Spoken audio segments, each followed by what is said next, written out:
네, 반갑습니다. 이제 지난 시간에 보니까 제가 너무 조금 나가더라고요. 이렇게 나가면 우리 3개월에 끝내야 되다 보니까 조금 진도를 빨리 나가야 될 것 같습니다. 이제 지난 시간에 이 세상, 이 3개의 뜨거운 괴로움이 마치 막 불타는 집처럼 이렇게 뜨거운데 어찌 이 고통을 달게 받고만 있느냐, 이 윤회를, 이 괴로움의 반복, 이걸 윤회라고 한다 그랬어요. 이 윤회를 벗어나고자 한다면 부처를 구하는 것이 제일이다. 다른 방법이 없더라는 거예요. 만약 부처를 구하고자 한다면 부처는 곧 이 마음일 뿐인데 어찌 이 마음을 먼 곳에서 찾고자 하는가. 이 괴로움이 끊임없이 반복되는 이 괴로움에 허덕이는 이 세상에서 우리는 반드시 벗어나야 합니다. 왜냐하면 지금은 아직 우리가 죽을 때가 안 되다 보니까 뭐 그때 가서 생각하지, 여유를 부린단 말이죠. 근데 만약에 우리가 당장 뭐 말기 암 판정을 받았다, 뭐 시한부 판정을 받았다 라고 했을 때 얼마나 괴롭겠습니까? 근데 이 누구나 사실은 시한부 인생이죠. 뭐 아직 한 30년, 40년, 50년 남은 사람도 있겠지만 시간이 길고 짧은 것과 상관없이 누구나 이런 괴로움, 아주 늙고 병들고 죽는다라는 근원적인 괴로움, 그것이 우리 앞에 이제 놓여 있는 것이죠. 그래서 지금 눈앞에 있는 조금 유효기간이 긴 것처럼 느껴지는 이 달콤한 행복, 소유, 뭐 부자, 명예, 권력, 지위 같은 이런 달콤한 것에 사로잡혀서 이 괴로움에서 벗어나는 이 공부를 하지 않아서는 안 된다 하는 겁니다. 근데 이 괴로움을 어떻게 하면 벗어날 수 있느냐? 부처가 되는 것밖에 없더라. 깨닫는 것밖에 없더라. 이 삶이 무엇인지, 죽음이 무엇인지, 진정한 내가 누구인지를 확연하게 깨닫는 것밖에는 이 괴로움에서 영원히 벗어날 수 있는 방법이 없더라는 것이죠. 그러면 도대체 부처가 무엇이냐? 부처를 구하고자 한다면 곧 이 마음이 부처일 뿐인데 이 마음을 어떻게 먼 곳에서 찾으려 하느냐? 이제 우리가 부처, 여기서 마음이라고 했죠? 부처, 마음, 본래 면목, 불성, 주인공, 뭐 참나, 혹은 열반, 해탈, 뭐 열애장, 뭐라고 해도 그건 다 이름일 뿐이죠. 이름일 뿐입니다. 이름은 뭐라고 붙여도 상관없고 뭐 붙이지 않아도 상관이 없어요. 그런데 이렇게 여러 가지 이름을 굳이 붙이는 이유가 뭘까요? 이걸 따로 이름 붙일 수 있는 것이 아니기 때문에 그렇습니다. 컵 하면 이렇게 우리가 컵을 마음으로 그림 그려서 알 수 있습니다. 마이크 하면 이렇게 마이크를 그림 그려서 우리가 이것이 마이크구나라고 알 수가 있는 거죠. 이렇게 모든 언어는, 말은 거기에 따른 대상이 딱 머릿속에 그림 그려지게 정해져 있습니다. 그런데 우리가 이 마음이라고 하든 부처라고 하든 불성이라고 하든 자성이라고 하든 열반해탈이라고 하든 이걸 이제 육조 스님은 본래 무일물이라고 하신 것처럼 본래 한 물건이 아니다. 나에게 한 물건이 있다라는 식으로 방편으로 한 물건 이렇게 표현을 했지만 이건 어떤 물건이 아니라서 볼 수도 없고 들을 수도 없고 만질 수도 없고 눈으로 보거나 손으로 만지거나 귀로 그 소리를 듣거나 할 수 있는 무언가가 아니라는 것이죠. 제가 지난 시간에 출세간이라는 표현을 했는데 이 깨달음, 법이라는 것은 세간의 도구, 눈, 귀, 코, 혀몸 뜻으로 접촉해서 확인할 수 있는 눈, 귀, 코, 혀몸 뜻으로 접촉해서 확인할 수 있는 것을 경계라고 합니다. 색성향, 미촉법이라는 6가지 경계. 근데 이 법은, 마음은, 부처는 경계가 아니다. 경계처럼 우리가 확인할 수 있는 무언가가 아니다는 것이죠. 그러니까 이렇게 모양이 있는 거면 이 모양은 뭐야 하고 이름을 딱 정할 수 있는데 사실은 이 마음은 깨달음, 부처라고 하는 것은 이름은 그냥 이름을 정했을 뿐이지 이름으로 그냥 그렇게 부를 뿐이지 거기에 해당하는 무언가가 있는 것이 아니다. 그래서 뭐라고 불러도 상관없지만 또 뭐라고 불러도 어긋납니다. 그것을 그나마도 이제 방편으로 중생들에게 이 법을 깨닫게 해주려고 하다 보니까 자비방편이라고 해서 부처님의 자비심에 의해서 방편으로 이 법이 무엇인지를 이제 말로 설명을 해줌으로써 조금씩 가까이 올 수 있도록 하고자 하는 것이죠. 그런 방편으로 도대체 이걸 뭐라고 불러야 좋을까 했을 때 보통 선에서는 마음이다 라고 많이 부릅니다. 마음이다. 그 마음이다 라고 하니까 우리는 이제 헷갈려요. 내 머릿속에 마음이 뭔지에 대한 이미지가 딱 그려져 있거든요. 우리 누구나. 내 마음? 내가 쓰고 있는 이게 내 마음인데? 우리 마음 하면 보통 우리가 느끼는 마음은 수상행식을 마음이라고 불러요. 느낌, 생각, 의지, 의식, 이걸 이제 자기 마음이라고 생각하는 거죠. 그래서 이제 중생들은 오온을 나라고 동일시한다. 이게 중생들의 허망한 망상이다라고 부처님께서 말씀하신 것처럼 우리는 이렇게 마음하면 느낌, 생각, 의지, 의식, 수상행식을 마음이라고 여기면서 지금까지 살아왔단 말이죠. 그런데 여기서 말하는 이 마음은 그 색수상행식 할 때 이거 수상행식이라는 그 마음이 아닙니다. 그러니까 오온은 개공이라고 하잖아요. 오온은 무상고무하다. 실질적인 어떤 진정한 내가 아니다라는 것이죠.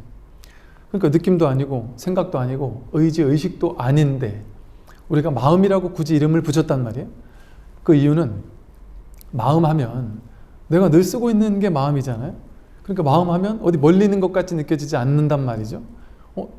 마음은 내가 늘 쓰고 있는 건데, 늘 나한테 있는 건데 하고 나와 떨어진 것처럼 느껴지지 않고 가깝게 느껴지고 친근하게 느껴지고 이런 어떤 점이 있단 말이죠. 그러다 보니까 마음이라는 이름으로 이 불성, 벌레 면목, 자성, 열반 해탈의 이 자리를, 이 법의 자리를 마음이라고 이름 붙인 것 뿐입니다. 우리가 이 마음을 보고서 부처는 곧 마음일 뿐인데 하는 이 마음을 보고, 이 말을 보고서 내가 지금까지 알고 있던 그 마음, 그거를 생각하면 안 되는 거죠. 모르는 겁니다. 이 마음, 여기서 마음이라고 했을 때 느낌도 아니구나, 생각, 의지, 의식도 아니구나. 그런데 여기서 마음이라고 표현한 무언가를 확인하라는 거예요. 근데 그건 볼 수 없고 들을 수 없고 만질 수 없고 생김새도 없고 크기도 없고 색깔도 없고 남녀라는 차이도 없다. 나와 둘로 나뉜 것이 아니다. 그래서 불이법이라고 하죠. 둘로 쪼개질 수 없다. 내가 저것을 알려고 하면 아는 나와 아는 것일시 둘로 나뉘어져 있어야 되잖아요. 근데 이 마음이라고 했을 때 이 마음은 둘로 쪼개지는 것이 아니다. 그러니까 모를 뿐 한단 말이죠. 모를 뿐. 이제 이 첫 구절에서부터 우리가 이제 공부하는 법입니다. 서은을 공부하는 방법 아닌 방법, 길 없는 길입니다. 이걸 이제 간화선에서는 화두라고 하죠. 즉, 이 화두라고 불리는 이것은 뭐냐 하면 여기서 마음이라고 했는데 이 마음은 내가 알고 있는 그 마음이 아니란 말이에요. 느낌, 생각, 의지, 의식이 아니란 말이죠. 그럼 마음이라고 이름 붙인 이것이 도대체 뭘까? 하고 궁금한 마음을 가지고 이게 뭔지를 내가 확인해 봐야 되겠다라고 마음을 내는 것, 그것을 발심이라고 합니다. 발심. 그런데 이 마음을 확인하는 방법은 이건 세간이 아니라 출세간이라고 한다고 지난번에 말씀드린 것처럼 이 마음을 확인하는 방법은 세상의 도구로는 불가능합니다. 세상에서는 열심히 공부하면 알 수 있어요. 눈으로 열심히 바라보면 눈으로 볼 수 있습니다. 미세한 소리도 열심히 들으면 들을 수 있어요. 냄새 맡을 수 있고 맛볼 수 있고 알 수 있다. 근데 이 마음은 눈, 귀, 코, 흉음 뜻으로 색성향 미촉법을 파악하듯이 그렇게 알 수 있는 것이 아니다. 대상이 아니기 때문에. 즉 내가 지금까지 태어나서 지금까지 살아오면서 세상을 파악하던 방식, 눈, 귀, 코, 흉음 뜻이 색성향 미촉법을 접촉하는 것을 통해서 아는 방식, 그 둘로 나뉘는 것을 통해서 깨닫는 방식, 이걸로는 다 닿을 수 없다는 겁니다. 그게 초기 불교에서 말하는 눈, 귀, 코, 혀, 몸, 뜻도 없고, 반야심경에서도 그러죠. 색성향 미촉법도 없다. 주관 객관이라는 것이 실체가 아니다. 눈, 귀, 코, 혀, 몸, 뜻과 색성향 미촉법이 인연 따라 인연 화합했을 때 뭐 안식, 이식, 비식이라고 하는 허망한 의식이 일어나는 것처럼 착각될 뿐이다. 그것은 인연 가합이다. 인연이 거짓으로 화합된 것일 뿐이다. 이렇게 표현을 하고 있는 것이죠. 즉 이렇게 마음을 이제 우리가 확인해야 되는데, 이 수심결은 이 마음을 어떻게 하면 확인할 수 있느냐, 진정한 내가 누구인지, 진정한 나의 본래 면목이 무엇인지를 확인해야 되는데, 그것을 마음이라고 이름 붙여 본 거예요. 근데 우리가 이렇게 이 마음을 볼 때 모른다. 나는 이 마음이 뭔지를 확인하지 못했다. 아직 견성하지 못했다면, 성품을 확인하지 못했다면 이 마음이 뭔지 모르는 거란 말이죠. 그러니까 어떤 자세? 모를 뿐 하는 자세. 숭산 스님께서도 오직 모를 뿐 하셨죠. 이먹고 하는 게 뭐겠어요? 화두에서 가장 많이 쓰는 화두, 이먹고. 이 마음이 뭐냐? 진정한 내가 누구냐? 근데 이것은 둘로 나뉘는 게 아니고, 내가 그것을 알 수 있는 게 아니고, 노력해서 되는 게 아니잖아요. 유의 조작해서 되는 것이 아니다. 공부는 열심히 공부하면 좋은 성적 받을 수 있지만, 이것은 유의 조작이 아니고, 지난번 말씀드린 것처럼 비인비과다. 인과가 아니기 때문에 열심히 노력하는 원인을 제공한다고 해서 그 결과가 나오는 그런 개념이 아니다. 그런다고 해서 그러면 열심히 공부할 필요도 없느냐? 공부를 안 하면 되겠네? 안 한다고 하면 또 어긋난다. 이렇게, 이 말은 뭐겠어요? 이렇게 하라는 것도 없는데 그렇다고 하지 말라는 것도 없단 말이에요. 그러니까 해서도 안 되고, 그러나 하지 않아서는 더욱도 안 된다. 이렇게 말을 하는 이유가 뭐겠습니까? 뭐 금강경도 그렇고 경전의 가르침들, 뭐 중도나 이런 것을 가르칠 때 보면 이것도 아니다, 있는 것도 아니다, 없는 것도 아니다, 있는 게 아닌 것도 아니고 없는 게 아닌 것도 아니다 하면서 이런 식의 표현, 열심히 해도 안 된다, 그러나 하지 않으면 더 안 된다, 이런 식의 표현이 이제 중도적인 표현인데요. 이런 식의 표현을 굳이 쓸 수밖에 없는 이유가 바로 머리로는 안 된다는 겁니다. 머리로 이해가 되는 거면 열심히 하면 된다, 이렇게 하면 끝나버리죠. 방법을 딱 주고 그 방법대로 열심히 하면 된다, 그게 인과잖아요. 근데 이 공부는 비인비과다. 히말라야 정상에 올라가 있는 사람이 나는 정상에 도착하는 방법을 깨닫고 싶어. 어떻게 깨달을 수 있습니까? 이미 도착해 있는데. 서울 한복판에서 나는 서울에 도착하고 싶어. 자기 허망한 망상이 나는 서울에 도착하지 못했어 라고 망상을 하면서 서울에 도착하고 싶어 할 때 도대체 어떤 방법을 써야 도착할 수 있을까요? 이미 도착한 사람인데. 이미 도착했다라는 사실을 그저 확인하면 끝나는 것이지, 도착하기 위한 다른 방법이 있을까요? 방법은 없습니다. 이 깨달음에 이르는 아주 확고한, 이것만 하면 딱 도착한다 하는 그 방법, 그런 거 없다. 그 방법을 찾으려고 우리는 기어코 그래서 어떻게 하란 말입니까? 그래서 스님의 수행법은 뭡니까? 하고 기어이 물어보는데, 그런 물음은 바로 둘로 나뉘는 이법, 분별하는 의식에서 나온 생각들입니다. 우리는 그거 분별만 익숙해 있으니까 항상 방법을 찾아요. 이것은 그렇게 방법을 통해 갈 수 있는 것이 아니다. 그럼 어떻게 하면 가느냐? 꽉 막혀야 된다. 몰라야 된다. 오직 모를 뿐. 모르는 속에 사무쳐서 꽉 막혀서 모를 뿐 하고 꽉 막혀 있는 거예요. 어떻게 이러지도 저러지도 못하겠고, 이렇게도 저렇게도 못하겠고, 방법도 없고, 머리로도 안 된다고 하니까 머리를 굴리려고 하는데 머리를 굴려서도 안 되는 거예요. 근데 알고 싶고 답은 내고 싶고 이 마음이 뭔지는 확인하고 싶은데 뭔지를 모르겠다 하는 마음으로 이 모름 속에 버텨야 됩니다. 그걸 화두를 붙들고 씨름해라 하는 얘기가, 화두를 들고 화두를 들어라 하는 얘기가 뭐 화두 이먹고 이 말을 속삭이면서 들으라는 건 죽은 화두라 그래요. 도대체 이게 뭔지 알고는 싶지만 난 모르겠다 하는 모름에 사무쳐서 꽉 막혀 있어라. 그래서 은산철벽이라고도 하죠. 사방이 철벽으로 꽉 막혀 있어서 한 발도 뗄 수 없는 상황, 이러지도 저러지도 못하는 상황 속에 정신적인 어떤 감옥과도 같은 것에 갇혀 있어야 된단 말이죠. 이게 공부지. 유의 조작해가지고 애쓰고 노력해서 어떤 노력을 하면 어떤 결과가 딱 나타난다? 그런 게 아닙니다, 선은.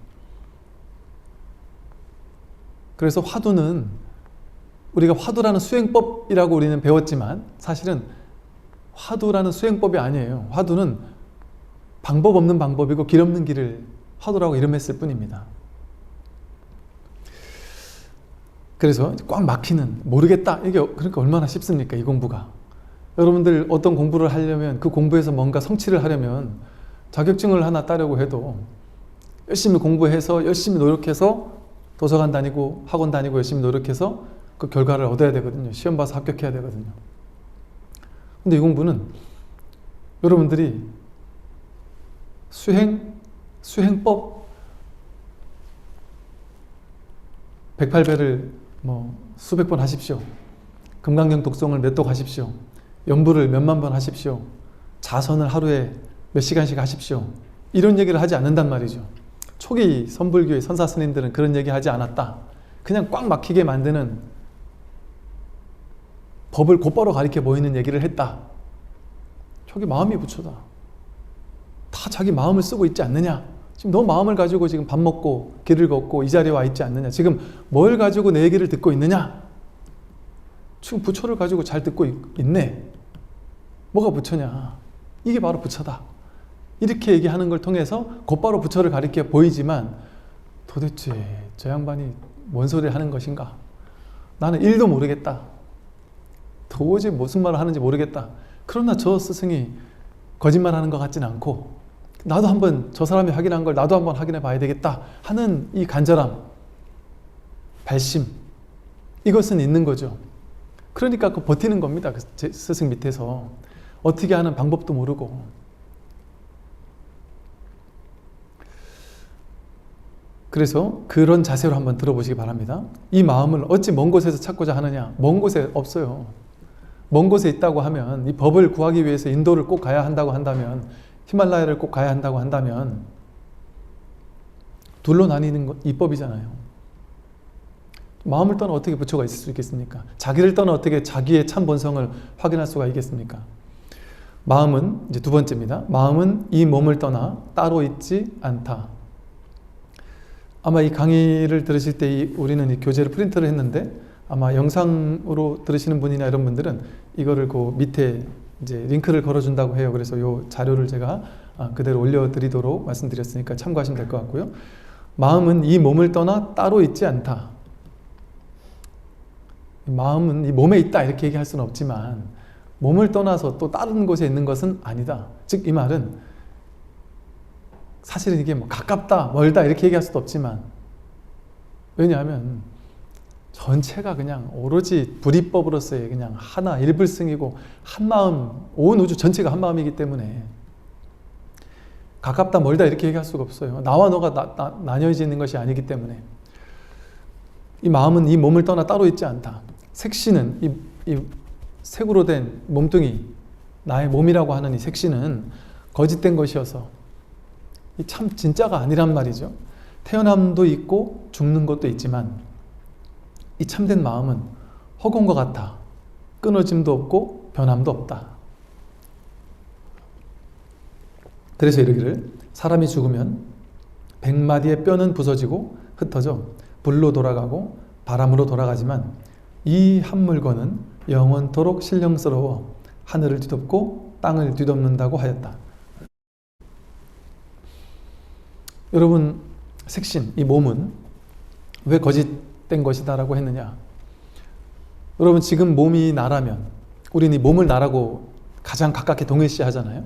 이거부터가 이제 우리가 첫 번째 이제 깨뜨려야 됩니다. 이제 여러분들이 이 공부를 하면서, 불교 공부를 하고 마음 공부를 하면서 하나하나 지금까지 머릿속에 집어넣어 왔던 모든 고정관념들, 모든 지식들, 안다고 여겼던 일체 모든 것들, 내가 옳다고 여겼던 모든 생각들, 모든 견해들, 이런 것들을 이제 하나하나 깨뜨릴 마음의 준비를 다지고 이 공부를 시작해야 됩니다. 나는 내가 옳다 그러다 내가 아는 거 이걸 꽉 쥐고서는 이건 절대 놓지 못해 라고 해도 되겠지만 그렇게 하면 공부 진도가 나갈 수가 없다. 사실은 조금 충격적인 얘기를 한다면, 여러분이 옳다고 여기는 모든 생각들, 맞다고 여기고 이건 진짜인데라고 여기는 모든 생각, 그건 전부 다 틀렸다. 모두 다 거짓된 것이다. 허망한 것이다. 실제가 아니다. 진실이 아니다. 우리는 사실은 나는 이게 옳다고 생각해서, 이게 정의라고 생각해서 막 열심히 나가는데, 남들이 그거를 옆에서 넌 그거 틀렸어, 이 말 한마디만 들어도 막 화가 벌컥 나거든요. 정치도 보세요. 보수 진보 나뉘어서 이게 옳다고 생각하고 이쪽에서는 이게 옳다고 생각하는데 서로 틀렸다라고 하면 발끈하지 않습니까? 자기 생각 하나가 틀렸다라고 해도 우리는 발끈하거든요. 왜 그럴까요? 그 생각이 나라고 착각하니까. 내가 공격당했다고 느끼는 거예요. 내 견해가 틀렸다라고 했을 때 그 견해를 나라고 생각하니까 내가 공격당했다고 착각하는 거죠. 이 마음 공부는 내가 사라지는 공부입니다. 무아의 공부잖아요. 무아의 공부. 불지견이라는 부처님의 바른 견해는, 정견이라는 것은 부처님이 이것만이 바른 견해라고 해서 딱 정해준 무언가가 있는 게 아닙니다. 어떤 생각도 다 할 수 있고 어떤 견해도 다 가질 수 있지만 이게 절대 진실은 아니야 라는, 당연히 옳다 그러다 생각할 수 있어요. 견해 다 가질 수 있습니다. 사회적으로, 정치적으로, 뭐 종교적으로 자신의 견해를 가질 수 있죠. 그런데 이것만이 절대 진실이야 라고 집착하는 순간 그것은 절대 진리일 수가 없습니다. 부처님의 삶의 방식을 보면 옳다고 여기는 것을 항상 하시죠. 제자들에게도 이렇게 해라 이렇게 얘기합니다. 근데 한 번 했는데 제자가 안 해요. 두 번 얘기했는데 안 하고, 세 번 얘기했는데 안 해요. 네 번째는 내버려 두십니다. 속가족을 공격하려고 코살라국인가요? 속가족을 공격하려고 막 갔을 때 부처님께서 한 번 중간에 가서 그 왕을 말렸습니다. 두 번 말렸고 세 번 말렸는데도 또 진격을 했을 때 어쩔 수 없구나 하고 포기하셨습니다. 즉 부처님의 삶의 방식은 아무리 옳은 거라고 해도, 부처님께서 당장 이 상황에서 옳다고 여기는 거라고 해도 과도하게 집착하진 않았다는 것이죠. 즉 절대적으로 옳거나 절대적으로 틀린 것은 없어요. 근데 우리는 자기 생각, 자기 견해를 고집하는 순간 세상과 싸우고 남들과 싸우고 심지어 부부가 싸우고 자식과 싸우고 인생이 괴로워지기 시작합니다. 반드시 이렇게 살아야 돼 하는 게 있을 때, 내 인생은 반드시 이렇게 돼야 해 하는 게 있을 때, 내 인생이 반드시 이렇게 돼야 돼 라는 건 자기 생각이죠. 정말 그렇게 돼야 될까요? 내가 그렇게 돼야 돼 하고 생각했을 때 그렇게 안 되면 내가 괴로울 뿐이잖아요. 근데 여러분도 그런 거 겪으셨을 겁니다. 나는 이렇게 A로 돼야 돼 라고 생각했는데 내 인생이 B로 돼가지고 절망했어요. A라는 걸 얻지 못했습니다. 그래서 절망하고 어쩔 수 없이 차선책으로 B를 선택했을 때 되게 괴로웠습니다. 근데 나중에 시간이 지나고 나서 되돌아보니까 B가 나의 길이었구나. A로 갔으면 큰일 날 뻔했구나. B가 진짜 좋은 길이었는데 그걸 그때는 몰랐구나 하고 깨닫는 경우가 있습니다. 우리는 내가 옳다고 여기고 내가 옳은 대로 하는 것이 삶을 잘 사는 거라고 여겨요. 정말일까요? 내가 생각대로 삶이 펼쳐져야만 되는 걸까요? 내 인생은 이렇게 돼야 돼. 나는 이번 진급에 반드시 진급을 해야 돼. 이게 옳다고 믿잖아요. 내 자식은 반드시 내가 원하는 A라는 대학에 가야 해. 이게 옳다고 믿잖아요. 그 대학에 떨어지면 비참한 거고, 삶에서 실패한 거고, 낙방한 거고, 괴로울 거야. 남편이 진급을 못하면 우리 집안은 괴로울 거야. 자기 생각은 그걸 강요하지만 그게 진짜 맞는지 확신할 수 있습니까? 내 뜻대로 안 됐는데, 내 뜻대로 안 됐기 때문에 새로운 인생이 더 잘 풀려나갈 수도 있죠. 삶의 지혜를 깨달을 수도 있죠. 심지어 이 마음 공부를 하는 사람들의 대부분은요, 충격적인 괴로움 속에서 절망하고 좌절하고 너무나도 큰 아픔과 상처를 딛고 무너져 내렸다가 괴로워 죽을 것 같으니까 마음 공부를 찾습니다. 깨달은 공부를 찾습니다. 왜? 이 괴로움이 죽을 것처럼 괴로우니까. 나중에 이 마음 공부를 하고 공부가 익어가면서 하는 얘기는 뭐냐면 내 인생의 가장 최악의 괴로움을 겪었는데 내 인생의 가장 최악의 괴로움이 내 인생의 가장 행복한 삶을 열어주었다. 내가 그렇게 큰 괴로움에서 절망하지 않았다면 나는 이 마음 공부를 절대 하지 않았을 겁니다. 제 유튜브 채널에 오는 많은 사람들이 기독교, 천주교 신자, 무교 상당히 많거든요. 그 중에는 제가 옛날 같으면 불교뿐 아니라 종교를 아주 싫어했습니다. 종교인들은 다 나쁜 놈이라고 생각했고 뭐 이런 얘기를 하는 분들이 계세요. 근데 어떻게 이렇게 열심히 공부를 하시게 됐어요? 여쭤보면 내 인생에 너무나도 큰 괴로움과 절망이 와서 그 괴로움이 없었다면 나는 이 공부 안 했을 겁니다. 이 상상할 수 없는 놀라운 자유를 내가 깨달을 수 있을 거라고는 정말 상상도 못했을 겁니다. 내 인생의 최고의 스승은 괴로움입니다. 이렇게 하는 사람들이 너무 많습니다. 괴로움이 내 뜻대로 안 됐으니까 나는 괴로움이라고 해석했지만 그게 진짜 괴로움인지 아닌지 알 수 있느냐 말이죠.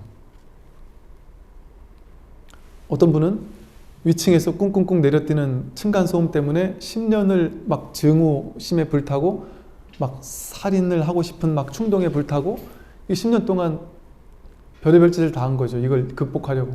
정신병원도 가보고 별의별 짓을 다 했는데 안 돼요. 죽을 것 같으니까 이 마음 공부를 했습니다. 이 사람이 나를 죽이려는 사람이구나. 이 사람 때문에 나는 죽을 것 같구나. 이렇게 느꼈는데 이 마음 공부를 하고 이것을 내가 스스로 딱 극복하고 나니까 야, 저 사람이 진짜 스승이구나. 역행보살이라 그러죠. 저 사람이 바로 역행보살이구나. 나를 깨닫게 하기 위한 보살로서 나에게 내 인생에 등장한 것이구나. 근데 이 진실을 모를 때는 나는 저 사람이 나를 죽일 것 같고 나는 정말 죽을 것처럼 괴로웠는데 사실은 그게 나를 죽이려고 찾아온 것이 아니었구나. 내가 이렇게 진리에 눈뜨게 하기 위해서 이런 일이 내 인생에 나타났구나. 그러니까 알 수 있습니까? 진짜 우리가 뭐가 옳은지 뭐가 틀린지 내 인생이 어떻게 살아야 정말 좋은 삶인지 어떻게 살면 나쁜 삶인지를 알 수 있습니까? 모를 뿐입니다. 모를 뿐.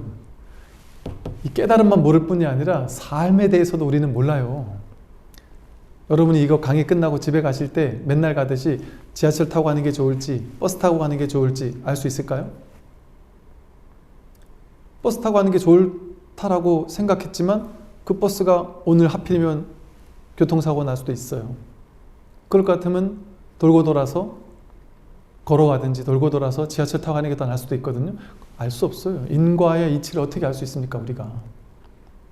내가 너무너무 하고 싶었는데 어떻게 안 됐어요. 그걸 괴롭다고 할 수 있을까요? 진리가 나를 돕기 위해서 그걸 안 되게 만들었을 수 있죠. 즉 삶을 통째로 허용해주고 수용하고 받아들일 수 있는데 왜 그걸 통째로 허용하는 걸 못할까요? 자기 생각 때문에. 자기 생각이 내 인생은 이렇게 돼야 돼. 내 인생은 저렇게 돼야 돼. 내 삶은 이렇게 펼쳐져야 되라고 내가 규정하고 있는 거예요. 내가 잘 안다고 착각하면서 오만함을 부리면서 자기 생각이 옳을 거라고 착각하면서 법신부처님을 자수용신이라고 부르거든요. 수용신. 있는 그대로 자기에게 처진 삶 전체를 통으로 허용하고 수용하고 받아들이는 분이 바로 부처님입니다. 생각, 허망한 망상을 쫓아가지 않고 그래서 무심이라고 하죠. 무심도인이라고 하죠. 망상을 쫓아가서 내 인생은 이렇게 돼야 돼 저렇게 돼야 돼 라고 하지 않고 그 큰 스님들 부처님 초기 경전에도 나오고 선오록에도 무수히 많이 나오는 정말 아름답고 멋진 그 말만 들어도 가슴 뛰는 옛날 공부할 때 정말 그 한마디가 너무 멋있더라고요. 정말 야 이게 바로 출격 장부의 길이구나. 전 그 말 한마디가 저를 너무 가슴 뛰게 했었어요. 뭐냐면 반드시 이렇게 살아야 된다 하는 마음 없다. 반드시 저렇게 살아야만 해 하는 마음도 없다. 그냥 인연 따라 살 뿐이다. 인연을 만나면 인연에 응하고 인연이 없으면 쉬고 이게 아름다운 삶이거든요. 그렇다고 아무것도 안 하는 게 아닙니다. 내 마음속에 가슴 뛰는 무언가를 하고 싶은 열정이 피어난다면 그게 인연이잖아요. 그걸 하는 겁니다. 두려움 없이 저지르는 거예요. 분별하지 않고 저지르는 겁니다. 되면 좋고 안 되면 말고, 안 되면 내 길이 아니었구나, 되면 이 되는 길인가 보다. 좋고 나쁠 게 없어요. 분별할 게 없이 그냥 허용해 주는 삶, 그게 자수영신의 삶이다. 근데 우리는 자기 생각을 믿고 사니까 그 생각대로 안 되면 괴롭다라고 착각하고 살아왔던, 이 우리 몸은, 우리 몸과 마음, 색수상행식이 다 마찬가지예요. 이것은 허망한 거거든요. 왜 허망할까요? 여러분 깐나내기 때 여러분 몸과 지금 여러분 몸은 같은 몸일까요? 다른 몸일까요? 깐나내기 때 응애응애할 때 그 몸이 지금 몸과 같을까요? 다를까요? 끊임없이 물을 먹고 배설하고 밥을 먹고 배설하고 끊임없이 우리 몸을 중심으로 순환이 이루어지잖아요. 이걸 이제 대지의 지수화풍, 외사대라고 하는 대지의 지수화풍과 내사대라고 하는 우리 몸의 지수화풍이 계속해서 순환합니다. 10년 전 내 몸과 지금 내 몸은 다른 몸이에요. 어떤 데서는 7년마다 몸의 모든 세포가 다 바뀐다 이렇게 얘기를 하고, 또 뭐 미립자의 차원에서는 10의 마이너스 23승초에 한 번씩 미립자의 생멸, 미립자가 태어나고 죽어가는 기간이 그렇게 짧다는 거예요. 찰나지간에 미립자는 생겨났다 사라진다는 거죠. 여러분 30년 전에 바라보던 한강물과 지금 한강물이 같은 한강물일까요?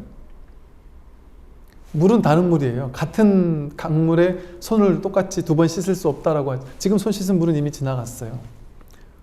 근데도 우린 지금도 한강이라 그러잖아요. 다른 물인데도 같은 한강이라고도 불러요. 같지도 않고 다르지도 않은 것이죠.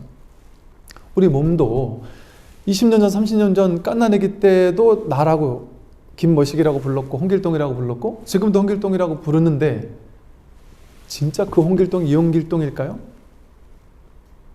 그래서 업보는 있으되 작자는 없다 이런 표현을 써요. 업과 거기에 따른 보는 있는데 짓는 자도 없고 받는 자도 없다.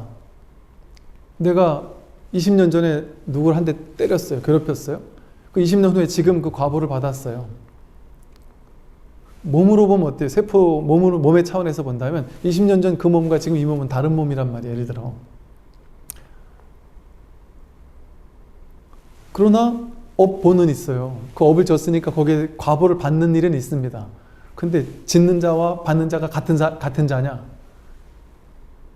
짓는 자도 따로 없고 받는 자도 따로 없다. 그 짓는 자와 같은 자가 동일한 자라고 할 수 있느냐? 같다고 할 수도 없고 다르다고 할 수도 없다. 깐나내기 때 내 몸이 지금 내 몸이 아니란 말이죠. 세포가 완전 다 바뀌었단 말이에요. 그럼 어떻게 몸을 가지고 나라고 할 수가 있겠어요? 진짜 몸이 내가 맞습니까? 몸은 내가 아니에요. 계속해서 바뀌고 변하거든요. 팔이 뚝 잘린다고 해서 내가 죽는 게 아닙니다. 그냥 팔이 지가 잘려나간 거지. 몸은 계속해서 변하잖아요. 여러분 그 아침에 밥에 뭐 김치찌개 해서 공양을 하시고 옷을 입고 차를 타고 여기까지 오셨다. 아침에 먹은 밥, 김치, 이 김치가 진짜 김치일까요? 이 김치는 많은 것들이 모여서 김치라고 임시로 우리가 이름을 김치라고 부른 것 뿐이죠. 사실은 김치로 무치지 않았으면 그냥 얘는 배추죠. 김치가 아닌 거죠, 원래. 배추이죠. 그러니까 김치라고 이름 붙이는 뭔가가 만들어지려면 배추에 사람이 노동력을 투여하고 뭐 갖은 양념들도 하고 김치를 막 김장을 해가지고 이걸 김치로 만들어 놔야 돼요. 그러니까 김치는 사실은 뭐가 모여서 김치가 되었느냐? 배추와, 또 배추가 자라려면 태양, 흙, 공기, 바람, 대지, 또 사람의 노동력, 고춧가루, 물, 모든 것들이 모여야만 김치라는 것이 만들어질 수 있어요. 즉 김치는 실제 김치라는 뭔가는 없어요.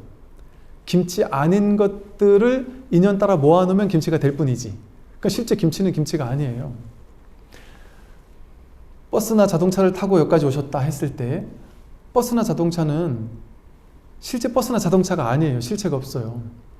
자동차 부품을 다 떼어가지고 나사를 다 풀고 해가지고 다 따로따로 떼어놓게 된다면 그냥 박히고 그냥 볼트고 너트고 각각 따로따로인 것이지. 그리고 그것도 어디서 왔어요? 대지에서 온 것이죠. 각각 따로따로인 것인데 그걸 인연따라 잘 조합을 했을 때 자동차라고 이름 부를 뿐이지, 자동차 아닌 것들을 인연따라 모아놨을 때만 자동차라고 이름 부를 수 있는 겁니다. 실제 자동차는 없죠.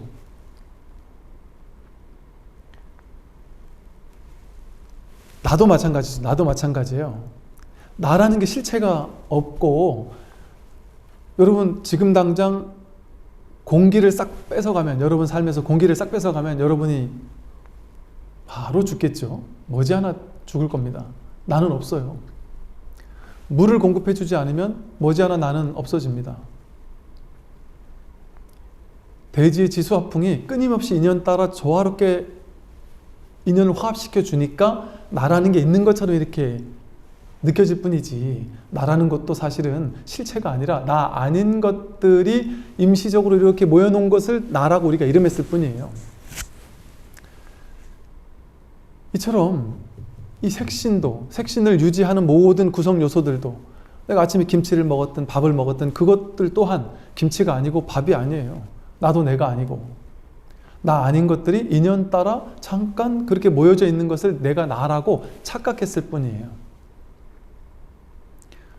이렇게 인연 따라 생겨나고 사라지는 것, 이것은 허망합니다. 실제가 아닙니다. 인연 따라 생기고 사라지니까. 그래서 연생무생이라고 불러요. 인연 따라 생겨난 것은 본래 생겨난 바가 없는 것이다. 생겨났는데 생겨난 게 없는 거예요. 그게 법이에요, 법. 그래서 무생법인, 본래 태어난 바가 없다라는 것, 생한 바가 없다라는 게 법의 도장이다. 내가 있느냐 없느냐, 내가 있다, 실제 있다고 생각하지만 있다라는 망상이 일어난 거예요. 화가 났다. 실제 그 화가 진짜 있을까요? 화가 났다라는 그 망상이 일어난 거예요. 화라는 것도 인연 따라 그냥 일어났다 사라지는 것뿐이에요. 소리가 인연 따라, 이 인연 따라 생겨났다가 이 소리는 사라집니다. 어디 갔죠? 이 소리는? 좀 전에 그 소리는? 본래 없었다가 인연을 화합시키니까 이렇게 소리가 생겨났다가 인연이 떠나가니까 이 소리도 사라졌어요. 이 소리를 붙잡을 필요가 없죠, 우리는? 똑같이 어제 누가 나한테 욕을 했어요. 그 욕은 인연 따라 생겨났다가 인연 따라 사라지고 끝났어요. 좀 전에 이 소리와 똑같이 생겨나고 사라지고 끝나버렸어요. 잡을 게 없습니다. 왜? 실체가 없기 때문에. 난 이 소리가, 스님이 때리는 이 소리가 너무 좋아서 계속 때려주세요. 안 때려주면 저 화낼 거예요. 막 화를 낸다면 그 이상한 사람이죠. 그러니까 인연 따라 이 소리가 생겼다 사라졌을 뿐이에요. 그냥 아무런 실체가 없어요. 쥘 필요가 없습니다. 집착할 필요가 없습니다. 근데 이거 집착하면 그때부터 문제가 생겨요. 어제 아니면 10년 전에 나한테 욕했던 사람, 그 사람의 그 말 한마디가 지금까지 비수가 되어서 나를 괴롭힌단 말이죠. 왜 그럴까요? 그건 실체가 없어서 내가 쥘 필요가 없는데, 내가 듣기 싫은 소리로 나에게 한 공격으로 조작해서 내가 쥐었기 때문에 그게 나를 괴롭힐 뿐입니다. 이걸 무승자박이라 그래요. 포승줄도 없는데 스스로가 자기를 묶는다. 생겨난 모든 것은 생겨난 바가 없어요. 무생입니다. 걸릴 필요가 없죠. 내 스스로 걸려 넘어지는 것일 뿐이다. 12연기를 살펴보면요, 이 12연기가 기가 막히게 색수상행식, 물질적인 모든 것들이 어떻게 생겨난 것처럼 우리가 왜곡하고 있는지, 실제 생겨난 게 아니에요. 생겨났다는 착각이 일어나는 것이지. 여러분이 태어났을까요? 여러분이 죽는 걸까요? 태어났다는 망상이 일어나는 것이고 죽는다는 망상이 일어나는 거예요. 여러분이 성공할까요? 실패할까요? 성공한다라는 허망한 망상이 일어나고 실패한다는 망상이 일어날 뿐이지 아무 일이 없습니다. 본래는 무생이에요.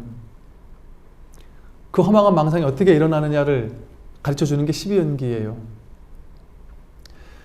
물질이든 정신이든 이 모든 것이 어떻게 진짜 있는 것처럼 허망한 망상이 일어날까? 있다라고 느껴지는 게 착각이거든요. 유생노사, 있다라고 여기는 것이 태어났다라는 망상을 만들어내고, 태어났다라는 망상이 생기니까 늙고 병들고 죽는다는 망상이 생겨나는 거예요. 여러분은 죽을 수 없습니다. 여러분은 태어난 적이 없기 때문에 태어났다라는 망상이 생겨났고, 이게 나고 내가 태어났어라는 망상이 생기니까 내가 늙고 병들고 죽어라는 망상이 생기고, 죽으면 괴로워라는 망상이 생긴단 말이에요. 사실은 그런 일이 없습니다. 이 몸은 거짓된 것이어서 태어남도 있고 죽는 것도 있다라고 우리 마음속에서는 생각을 한단 말이에요. 그러나 이렇게 허망하게 이 몸은 생멸하잖아요. 우리 머릿속에서 생멸한다라고 착각한단 말이에요. 생멸하는 건 진짜가 아니다. 진짜가 아닙니다. 마음도 생멸하잖아요. 수상행식도 생멸합니다. 생겨났다 사라져요. 그리고 인연 따라 생겨나고 인연 따라 사라지는 것은 실체가 아니다. 인연생 인연멸은 연생무생, 인연 따라 생겨난 것은 본래 생겨난 바가 없다. 근데 그걸 진짜 생겨났다고 생각하고 하면서 거기서 괴로움이라는 망상이 생기기 시작한다. 존재라는 망상이 생기니까 존재가 나라는 존재, 너라는 존재 둘로 나뉘기 시작하고, 내가 너보다 더 잘 살아야 되고, 내가 너에게 칭찬받아야 되고, 남들보다 더 돈도 벌어야 되고, 남들보다 오래 살아야 되고, 내가 늙고 병들고 죽는 일이 생긴다, 이런 거대한 생로병사라는 허망한 망상이 생겨난단 말이죠. 근데 그 허망한 망상이 없다면 아무 일이 없습니다. 본래로 돌아간단 말이에요.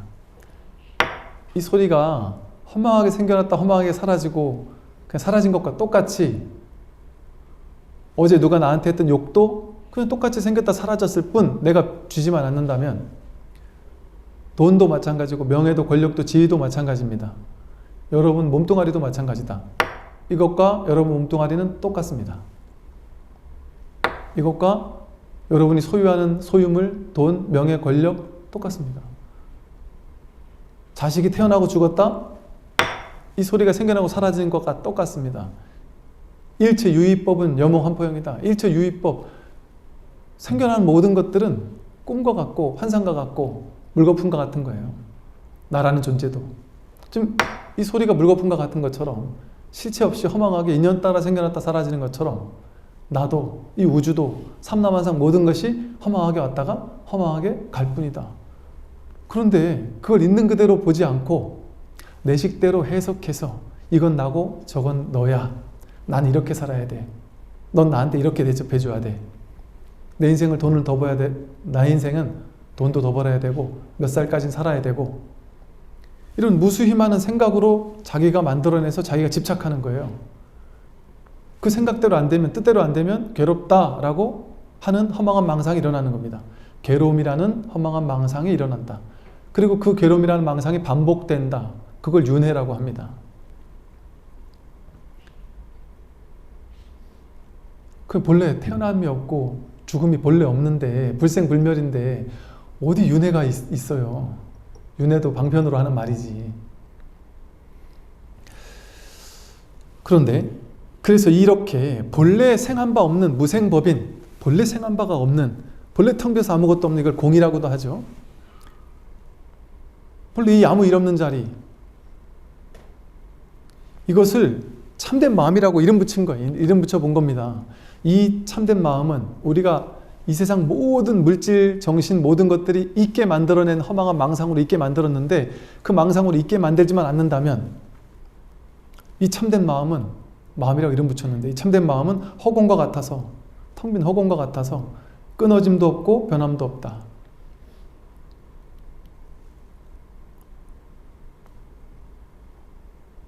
이 우리의 본래 마음은, 본래 면목은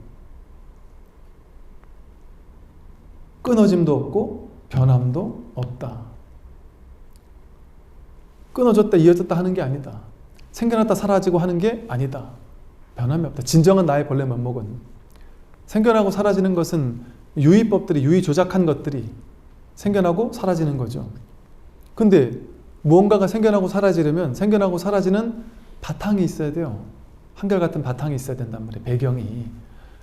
PPT 같은데 뭐 TV를 보려면 브라운관이 있어야 그 브라운관 위에서 TV가 나오잖아요. 드라마도 나오고 뉴스도 나오고 스크린 위에서 전쟁 영화도 있고 멜로 영화도 있고 공포 영화도 있고 왔다 가듯이 그 내용은 무슨 내용이 왔다 가더라도 그 스크린은 변함없습니다. 내용에서는 전쟁이 나서 막 폭탄이 터지고 불이 나도 스크린은 불이 나지 않아요. 이것처럼 우리가 이 세상 모든 것들을 있도록 조작해서 만들어냈는데 만들어내려면 만들어내기 이전에 어디 위에서 그게 나타날까요? 무엇을 만들려고 해도 그걸 지탱할 수 있는 바탕 배경이 있어야만 그것이 드러날 수 있단 말이죠. 그것을 여기서는 참된 마음이라고 이름 붙여봤다. 그래서 그것을 허공과 같아서 이 자리는 불생불멸하고 끊어짐도 없고 변함도 없다. 그렇다고 해서 이것이 참된 마음이라는 뭔가 실체로 존재한다? 이렇게 얘기할 수도 없어요. 불성, 자성, 별로 면목이 이렇게 불생불멸하고 열반경에서 방편으로 이 참된 마음은 불성은 상나가정이다. 항상 하는 것이다. 항상 즐거운 것이다. 항상 진정한 나 참나인 것이다. 항상 깨끗한 것이다. 이렇게 방편으로 중생들 이해하라고 방편으로 설한 게 열반경의 방편이에요. 경전은 자기 경전만의 독특한 중생들을 깨우치기 위한 방편이 있어요. 방편이 있다는 건 무슨 말이에요? 방편, 시설, 임시 방편. 모든 방편은 임시적인 겁니다. 임시적으로만 잠깐 써먹고 버려야 될 것들이에요. 그러니까 열반경에서 그렇게 얘기했다고 해서 어떤 사람들은 불교는 무한데 참나라는 것도 본래 없는데 열반경에서 상나가정이라고 했다. 열반경은 진짜 불교 경전이 아니다. 뭐 이런 식으로 얘기를 하는 사람이 있어요. 그 방편이 필요한 사람에게는 그 방편이 효용 가치가 있는 것이죠.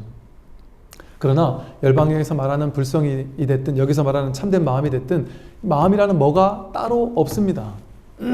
방편으로 그렇게 이름 붙인 거예요. 그냥 이름으로만 있어요. 이름만. 그래서 가명이라고 해요. 가명. 가짜 이름으로 열반도 시설했고 불성도 시설했고 견성도 시설한 것이지. 그러니까 보통 초계불교를 하는 사람들이나 이런 사람들이 선불교는 주인공, 본래 면목, 자성불을 얘기한다. 그러니까 부처님의 진짜 가르침과는 어긋난다. 이렇게 얘기를 하는데 아주 단순하게 우리가 선에서 얘기하는 깨달음의 단계라고 하는 잘 알려져 있는 시부도만 보더라도 어때요? 견우, 득우, 모구 이래서 소를 보고 소를 발견해서 소를 딱 쥐고 소를 키워요. 근데 나중에 가서 소가 사라져요. 나도 사라지고. 그 말은 뭐겠어요? 이 견우, 소를 깨달음으로 본단 말이에요. 깨달음을 얻었다. 깨달음을 잘 키운다. 근데 깨달음조차 사라진단 말이에요. 진짜에 가서는. 그럼 그 깨달음이라고 했던 소라고 했던 건 진짜겠어요? 임시방편으로 소라고 하는 법화경에서 말하면 화성의 비유처럼 저 깨달음까지 가기가 워낙 지치고 지난한 여정이다 보니까 거짓으로 성을 만든 것처럼 거짓으로 깨달음이라는 견성이라는 어떤 것을 만들었단 말이에요. 소를 만들었단 말이에요. 그렇게 했을 때 훨씬 빨리 갈 수 있으니까. 확실해요. 이 성품을 확인한다라는 견성이라는 선의 방편, 이게 깨달음에서는 놀랍게 놀라운 방편입니다. 이런 방편이 없고서는 쉽게 말해 마치 높이뛰기 하는 사람에게 그냥 뛰어봐 이것과 높이뛸 수 있는 그 목표 지점을 딱 마련해줘서 여길 뛰게 하는 게 다른 것처럼 임시로 이 높이 뛸 수 있는 목표 지점을 정해주는 것처럼 임시로 견성, 자성, 본래 면목, 불성이라는 것을 마음이라고 하는 것을 임시로 시설한 거예요. 이게 진짜 있어서 이러는 게 아니고. 그러니 어떻게 선불교를 불교와 다르다, 무아가 아니다 이런 식의 얘기를 하는 것은 선불교를 정말 표면적으로만 보기 때문에 그런 얘기를 할 수 있는 겁니다. 전혀 그렇지 않다. 육조 해능 스님이 본래 무일물이라고 했잖아요. 본래 한 물건이라고 할 것도 없다. 그게 선의 정신입니다. 그래서 선오록을 보면 불성 얘기만 하는 줄 알아요. 선오록을 자세히 들여다보면 불성 얘기 나오는 것 못지않게 불성이라는 게 따로 없다라는 얘기가 고구정령하게 끊임없이 등장을 합니다. 거기도 속지 마라 하는 얘기가. 깨달음은요, 깨달음이라는 뭔가가 따로 없습니다. 허망한 망상이 사라지면 그뿐이에요. 여러분이 깨달음을 얻어야 된다고요? 여러분이 부처가 돼야 된다고요? 아닙니다. 이미 부처예요. 이미 부처.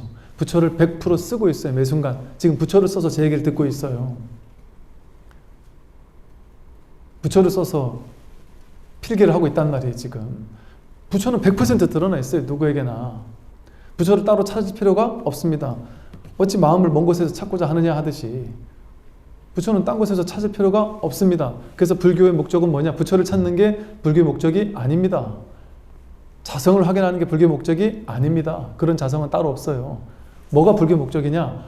허망한 망상을 제거하면 된다. 내가 허망한 망상을 일으켜서 그걸 실제라고 여겨서 실제 내가 있고 너가 있다, 세계가 있다라고 허망한 망상을 일으켜서 스스로 괴로워했으니 스스로 괴로워하는 그 원인만 제거하면 괴로움이 사라지는 거예요. 불교는 심플합니다. 괴로움이 사라지면 끝이에요. 괴로움이 사라지는 게 불교지 또 다른 정토를 얻는 거 그게 불교가 아니에요. 또 다른 뭔가 기가 막힌 아름다운 삶을 얻는 거 그렇지 않습니다. 삶은 이대로 완전하게 갖춰져 있어요. 완벽하게. 얼마나 아름답습니까? 내가 100% 부처라니까요. 다만 이 망상을 믿으니까 망상의 이 요망한 것을 믿고 살아왔던 세월이 너무 오래되었다 보니까 그걸 진짜라고 착각하니까 허망한 괴로움이 생겨난 것뿐이에요. 허망한 괴로움이. 이 다 허망한 괴로움이에요. 가짜 괴로움이에요. 가짜 괴로움. 제가 많은 분들을 만나보니까 여기 이제 수신결에도 보면 해오처라는 말이 나와요. 증오라고 해서 완전히 증득된 깨달음 이전에 해오라고 해서 이걸 좀 굳이 말로 표현하면 이해되는 깨달음인데 이게 단순히 머리로 이해되는 깨달음이 아니에요. 완전히 증오가 안 된 이제 깨달음을 얘기를 하는데 사실은 이 수신결에서 해오처라는 표현을 쓴 이유를 제가 아주 잘 알겠어요. 이 공부가 완전히 증득된 깨달음이 안 돼서 아직 업습으로 장애를 받긴 하지만 이 해오처를 확보한 사람들이 너무나 자유로워지는 것을 봅니다.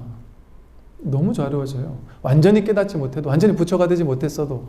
그래서 남들 보기에는 똑같은 지점에서 넘어지고 피 터지고 스스로도 미진하구나 하는 걸 느끼고 남들 보기에도 저런 놈이 무슨 깨달음 얻었어 이렇게 손가락질 할 법한 사람조차 내면 세계가 완전히 달라집니다. 괴롭지만 괴로움이 없어요. 거기서 넘어지고 있지만 주춤거리지만 그러한 바가 또 없어요. 즉 이 공부에 공덕이 있단 말이에요. 완전히 깨닫지 못했더라도 공부에 공덕이 있어서 어지간한 삶의 괴로움들은 정말 쉽게 사라집니다. 아까 제가 서두에 말씀드렸던 자기 생각에 대한 고집만 내려놔도 이게 진짜가 아니라는 사실만 자각을 해도 삶의 괴로움이 엄청나게 줄어듭니다. 내가 만들었던 괴로움을 내 스스로 내가 착각했구나라는 사실을 자각해서 깨닫는 게 이 공부예요. 결코 어려운 공부가 아니다.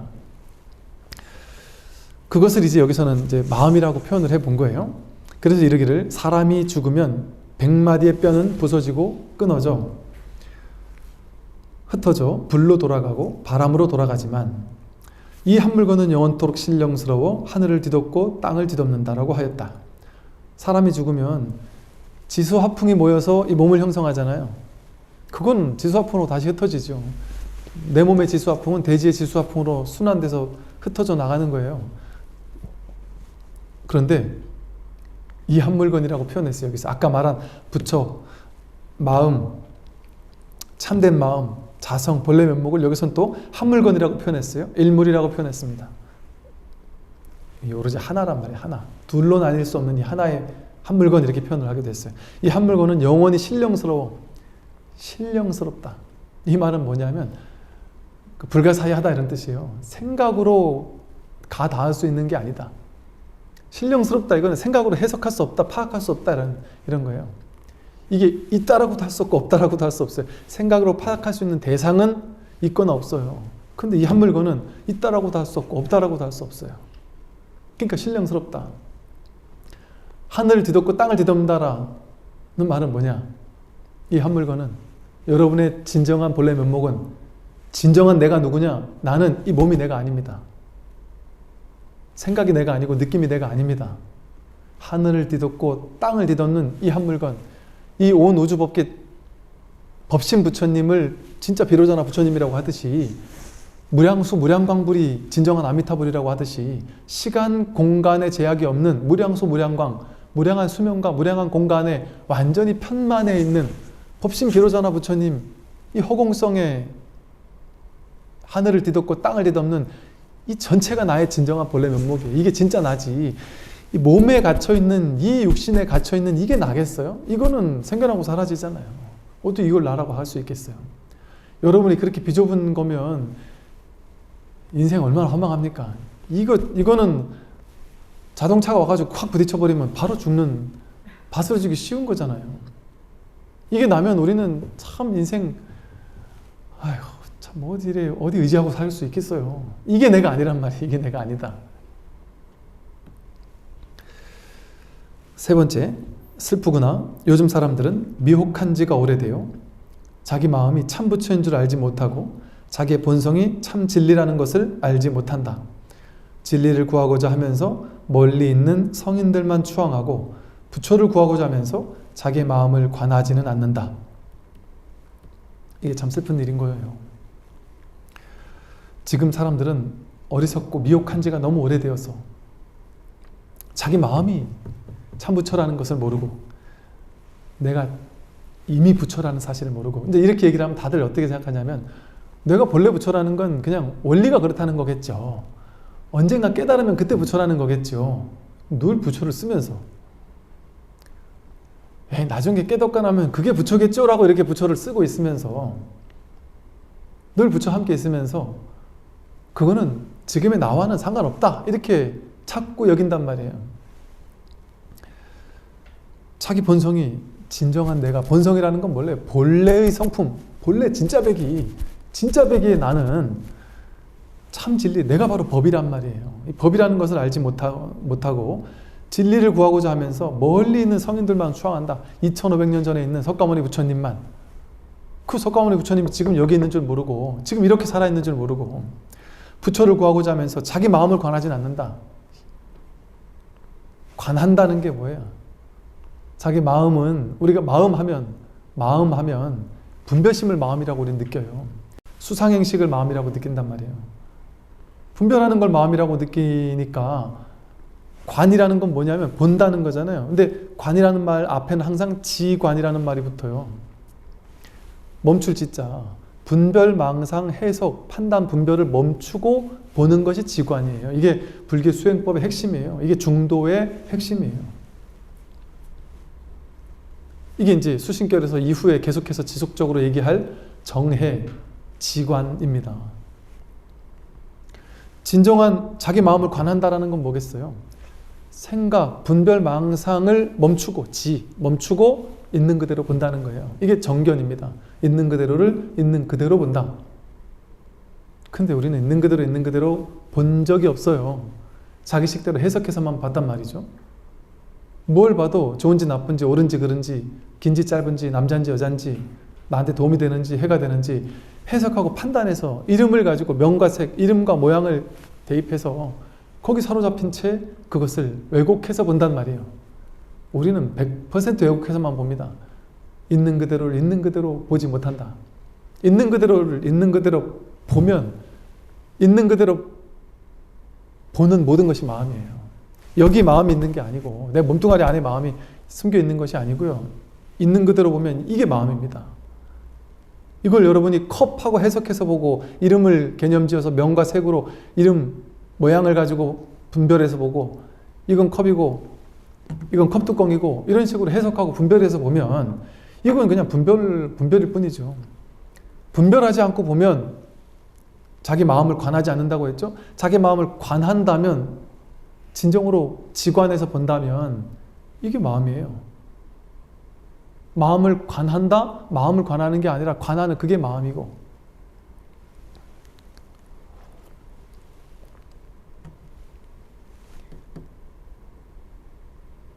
견성 이러는데 성품을 본다 이러잖아요.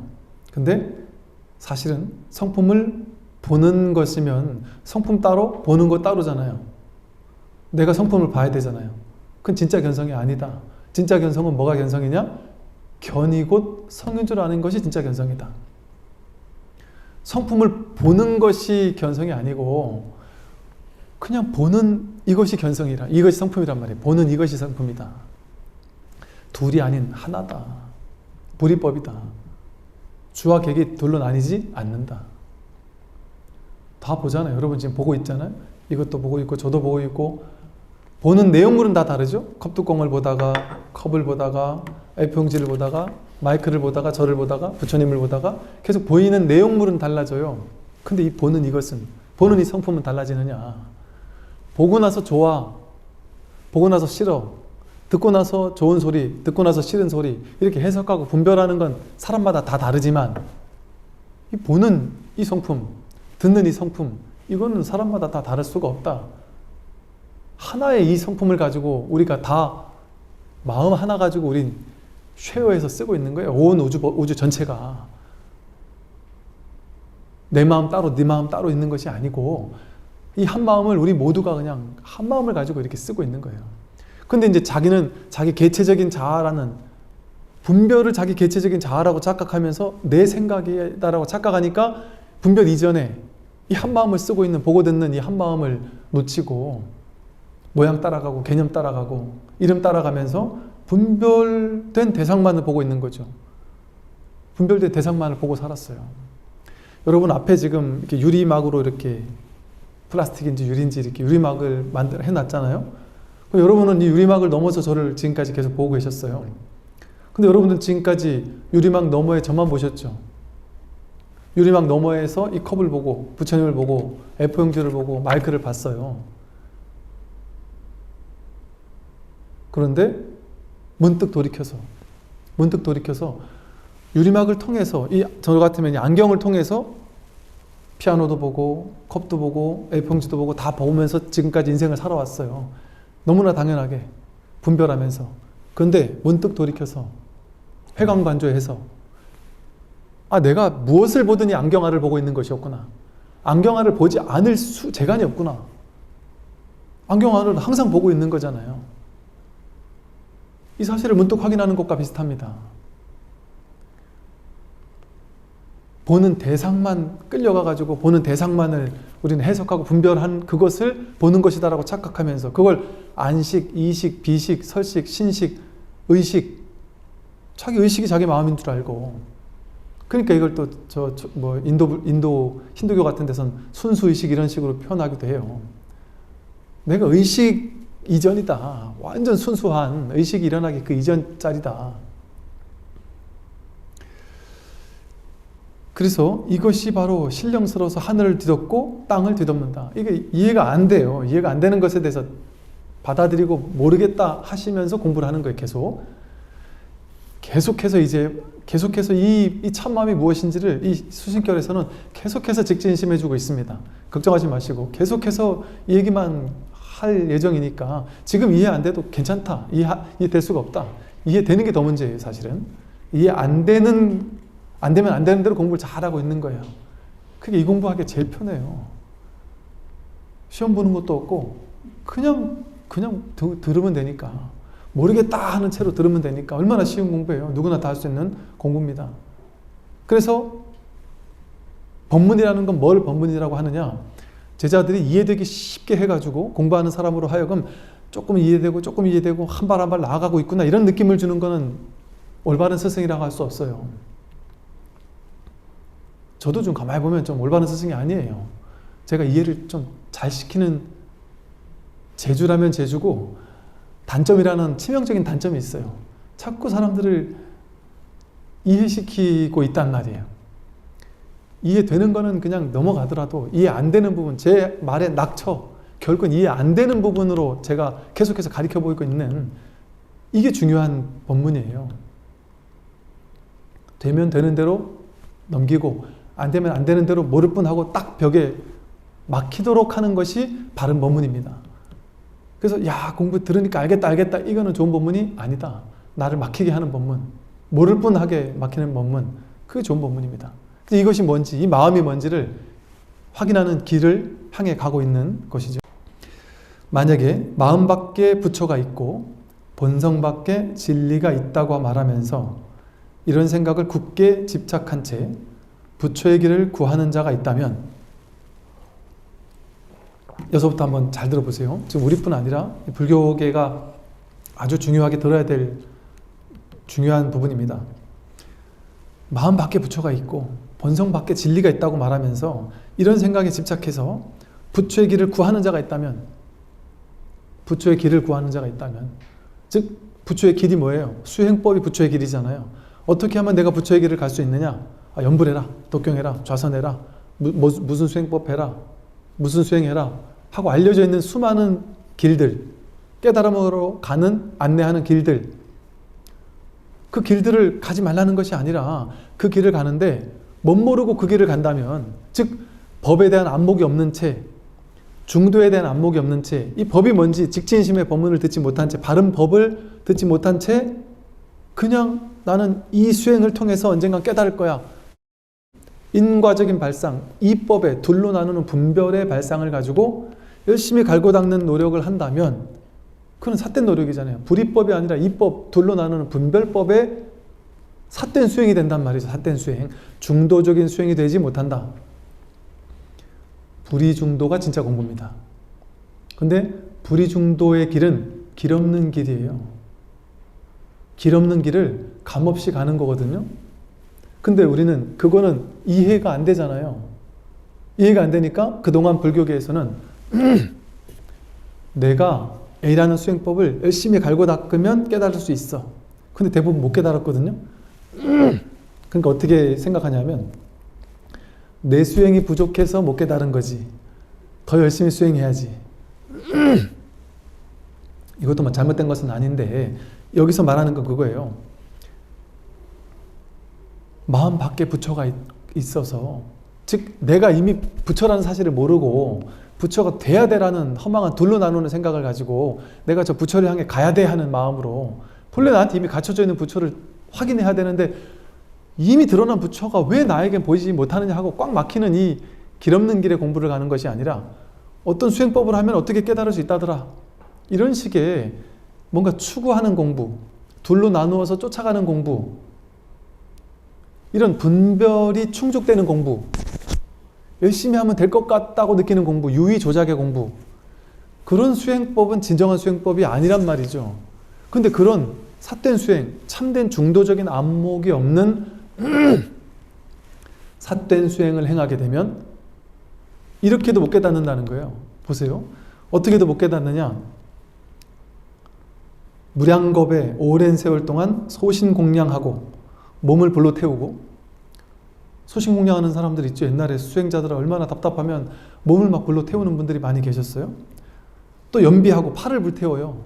연비하고 또 뼈를 부수고 골수를 뽑아내고 피를 내어 경전을 쓰고 장좌부라 눕지 않고 좌선하고, 하루에 아침에 한 끼만 먹으면서 막 고행하면서, 내가 너무 많이 먹어서 수행이 안 되나? 고행하면서 내가 좌선이 부족해서 안 되나? 좌선 시간을 좀 더 늘려볼까? 아무리 고행을 하더라도, 또 나아가 대장경을 전부 다 읽고 온갖 고행을 다 담는다 하더라도 이는 모래를 쪄서 밥을 짓는 것과 같아서 스스로 괴로움만 더할 뿐이다. 고행주의적으로 수행을 해서는 안 됩니다. 석가모니 부처님께서 처음에 선정주의를 닦으셨죠. 선정, 고요히 하고 마음을 고요히 하고 선정을 닦으셨어요. 선정의 욕계, 색계, 무색계의 선정 가운데 최고 단계의 선정, 비상, 비비상처정, 무소유처 정이라고 하는 최고 단계, 무색계의 최고 단계의 선정까지 가셨는데도 불구하고 그때만 잠시 편안하지, 선정에서 나오면 또 괴롭구나, 이건 완전한 깨달음이 아니구나, 완전히 육도윤에서 벗어난 게 아니죠. 여전히 삼계 속에 일이죠. 그 사실을 깨닫고는 선정주의, 수정주의를 버리고 그 당시 또 다른 유행하던 수행법, 고행주의를 닦기 시작합니다. 밥을 하루에 한 톨밖에 안 먹고 목욕도 하지 않고 고행주를 6년 동안 닦죠. 근데 선정주의도 깨달음이 아니었구나, 고행을 아무리 닦는 것도 깨달음이 아니었구나 라고 해서 이 두 가지를 버려버립니다. 버리면서 어느 하나만이 절대적인 진리라고 하고 밀어붙이는 그런 것은 중도가 아니구나, 쾌락주의도 아니고 고행주의도 아니구나 라는 사실을 깨달으시고 중도의 길을 가신 거예요. 그 당시 수행하던 모든 수행법들을 다 해봤는데 이것도 안 되고 저것도 안 돼요. 모든 수행법에서 최고 단계까지 부처님께서 가봤는데도 안 되는 거예요.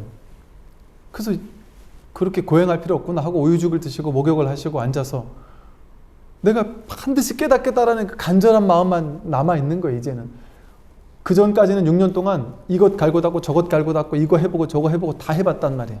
해보는 것을 통해서 안 되는구나 하는 걸 깨달은 거예요. 유의 조작을 통해서는 안 되는구나, 유의법으로는 안 되는구나, 근데 내가 어떻게 해야 될 수가 없구나, 방법을 모르겠다, 이러지도 못하고 저러지도 못하고, 그러나 내 간절한 깨달음에 간절함은 더욱더 간절해졌고, 근데 방법이 없어요. 길이 없어요. 꽉 막힌 겁니다. 그때 비로소 분별이 충족되는 공부를 그동안 했던 거예요. 열심히 고행하면 어떤 고행의 결과를 얻겠지, 열심히 참선하면 그 결과인 선정이나 어떤 삼매를 얻겠지, 이런 인과적인 공부를 해오다가 비로소 그것을 탁 내려놨단 말이죠. 비로소 막혔단 말이죠. 분별이 막히기 시작했다. 모든 괴로움의 원인은 분별이거든요. 분별이 작동을 못하게 된 거예요. 유의 조작이 멈추고 무의로서 그냥 허탈한 마음으로 방법도 모른 채 그냥 오로지 하나의 간절한 발심 하나를 가지고 그냥 보리수 아래 앉아 있었던 거예요. 허탈하고 허망하게. 그러다가 새벽벌을 반짝이는 것을 보고 저 새벽벌이 저쪽에서 반짝이는 것이 아니라 내 마음을 확인한 겁니다. 나의 진정한 본성이 무엇인지, 진정한 내가 누구인지를, 새벽벌과 내가 둘이 아닌지를 비로소 나의 본래 면목을 확인하신 것이다. 이처럼 부처님께서 깨달으신 것도 그렇고 선사 스님들이 깨달으신 것도 그렇고 자기 생각으로서 해석하고 분별하고 열심히 연구하고 노력해서 결코 깨달을 수 없다. 유의 조작이라는 걸 고행을 통해서 깨달을 수 없다. 부처님이 고행주의 폐기했는데도 불구하고 불교계의 일각에서는 한때는 그냥 고행을 많이 했었죠. 저도 옛날에 고행 많이 했습니다. 3000배 밥 먹듯이 하루 다니고 매일 하루에 몇천 배씩 해야 될 것 같고, 한번 앉아서 금강경 독송하면 7독을 해야 될 것 같고, 그것도 장교 합장을 풀면 안 될 것 같고, 참선을 버텨야 될 것 같고, 다리 아파서 막 죽을 것처럼 다리 아픈데 오랫동안 앉아가지고 버티지 못하면 이건 진정한 수행자가 아닌 것 같고, 내 마음은 나는 정말 거룩한 수행자가 되고 싶은데 다리가 아파서 오래 앉아있지는 못하겠는 거예요. 이걸 이겨보겠다고 버티다가 온몸이 바들바들 떨리고 그거 버티지 않으면 수행자가 아니라는 믿음이 있었으니까, 그 당시는. 그러니까 고행이라는 고행은 막 다 해봤단 말이죠. 저 또한 고행 자체가 무조건 나쁘다라는 것보다도 이 고행을 하더라도, 수행을 하더라도, 갈고 닦더라도, 연부를 하고 좌선을 하고 다 좋아요. 다 좋은데 바른 안목을 가지고, 중도적인 안목을 가지고, 불이법이라는 안목을 가지고 바깥에 있는 도를 찾아 나가겠다라는 이런 둘로 쪼개지는 이런 마음을 가지지 않고 불이중도라는 안목을 갖춘 채 수행을 하면, 참선하면 참선하는 대로 공부가 되고, 연부하면 연부하는 대로 공부가 되고, 기도하면 기도하는 대로 공부가 되고, 하다못해 천도제를 해도 공부가 되고, 길을 걷는 것도 공부가 되고, 설거지하는 것도 공부가 되고, 산행하는 것도 공부가 되고, 일거수일투족 공부 아닌 것이 없어요. 이 중도 수행 아닌 것이 없다. 그런데 바른 안목이 없는 채, 중도적인 안목이 없는 채 이렇게 둘로 나누고 쫓아가는 공부를 한다면 그것은 이렇게 고행을 해도 결코 깨달을 수 없다는 거예요. 이거 제 말이 아니지 않습니까? 진우 스님께서 소신공양 해도 못 깨닫는다. 연비 뼈를 부수고 골수를 뽑아내고 장 잡으러 한다? 장 잡으러 앉아가지고 막 10년 오래 앉아있는다? 그런다고 깨닫는 게 아니다. 하루 한 끼만 먹는 거 그게 중요한 게 아니다. 대장경 읽고 온갖 고행을 하는 거 그건 모래를 쪄서 밥을 짓는 것과 같다. 스스로 괴로움만 더할 뿐이다. 괴로움만 더할 뿐인 이런 걸 하면 되겠습니까?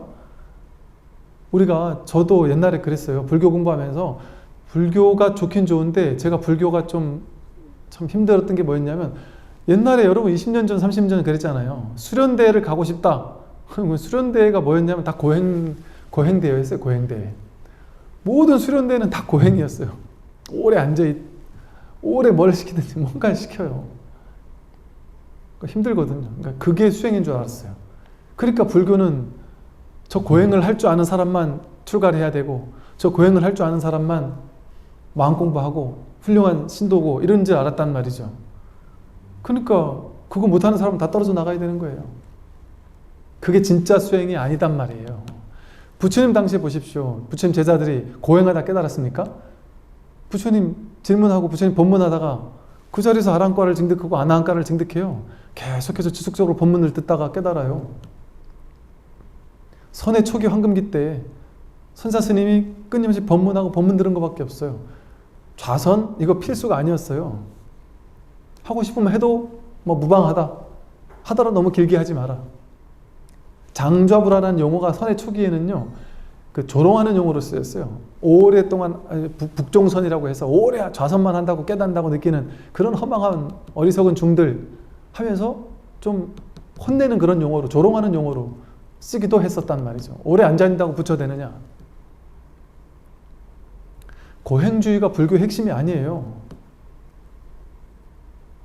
그러나 고행주를 무조건 안 해야만 된다 이것도 또 아니에요. 고행주를 하는 것도 좋고 안 하는 것도 좋습니다. 핵심은 내가 중도적인 안목 이것이 있느냐, 바르게 중도의 길을 가고 있느냐. 그렇게 한다면 고행을 해도 그만 안 해도 그만이란 말이죠. 고행이 필수인 것은 아니다. 단지 자기의 마음을 깨닫기만 한다면 그 자기 마음을 깨닫는 건데 이거 무슨 고행이 필요해요. 이미 있는 걸 확인하는 건데 이 공부는 고행하는 공부가 아니에요. 단지 자기 마음을 확인하면 끝나는 공부입니다.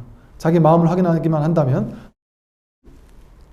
겐지즈강의 모래알처럼 많은 법문과 헤아릴 수 없는 신묘한 뜻을 구하지 않더라도 저절로 얻게 된다. 이렇게 됩니다. 고행하고 수행하고 선정에 들고 뭐를 얻고 뭐 신비체험을 하고 그런 걸 통해 이 법이 확연해지지가 않아요. 법이 확연해지지가 않아요. 자기 마음을 확인하기만 하면 겐지강의 모래알처럼 많은 법문, 8만 대장경, 무수히 많은 법문, 헤아릴 수 없는 신묘한 법문 속에 들어있는 깊은 뜻, 구하지 않아도 저절로 이해가 됩니다. 저절로 얻게 됩니다. 너무 당연한 얘기를 하고 있는 것이기 때문에. 그러니까 학자일 때는 예를 들어 제가 경전을 하나 강의하려고 하면 공부를 몇 날 며칠을 공부해야 그거 하나 강의할 수가 있어요. 경전 강의하기가 쉽지가 않죠. 힘들고. 내가 공부를 그만큼 해야 되니까. 경전 여러 개 강의하려면 그만큼 공부를 많이 해야 돼요. 근데 이 마음이 뭔지를 확인하고 난다면 그럴 필요가 없다. 저절로 얻어진다. 대장경의 뜻, 경전을 펴면 어록을 보면 그 어록의 내용 물론 저 또한 여전히 많이 미진해서 다 소화되진 않습니다. 그 미진함이 있으니까 그 미진함을 안고 계속 공부해 나가는 거죠. 그러나 많은 부분이 확연해집니다. 옛날에 해결되지 않았던 이 여기서 말하듯이 겐지스강의 모래알처럼 많은 법문과 헤아릴 수 없는 이 신묘한 뜻 구할 필요 없어요. 그냥 저절로 알아지는 거지. 저절로 경전과 어록을 보면 소화가 되는 것이지. 너무나 당연한 얘기를 그냥 하고 있는 것이지. 이걸 굳이 이렇게 말로 표현했을까? 이렇게도 또 얘기할 수 있겠구나. 저렇게도 얘기할 수 있겠구나. 이거는 조금 너무 나갔네. 이건 또 너무 좀 방편을 너무 좀 세게 썼네. 너무 낮은 수준의 근기인 사람들을 이끌려고 하다 보니까 좀 오해의 소지가 있는 방편을 썼네. 이 경전은 좀 방편이 좀 심한 방편을 썼네. 뭐 이런 게 보이는 것이지. 그 말 그대로 이해하지 않아요. 그냥 이럴 수도 있구나, 저럴 수도 있구나 정도로 이해하는 것이 경전이지, 경전을 말 그대로, 언어 그대로 100% 진리라고 해서 이해할 수 있는 게 아니다.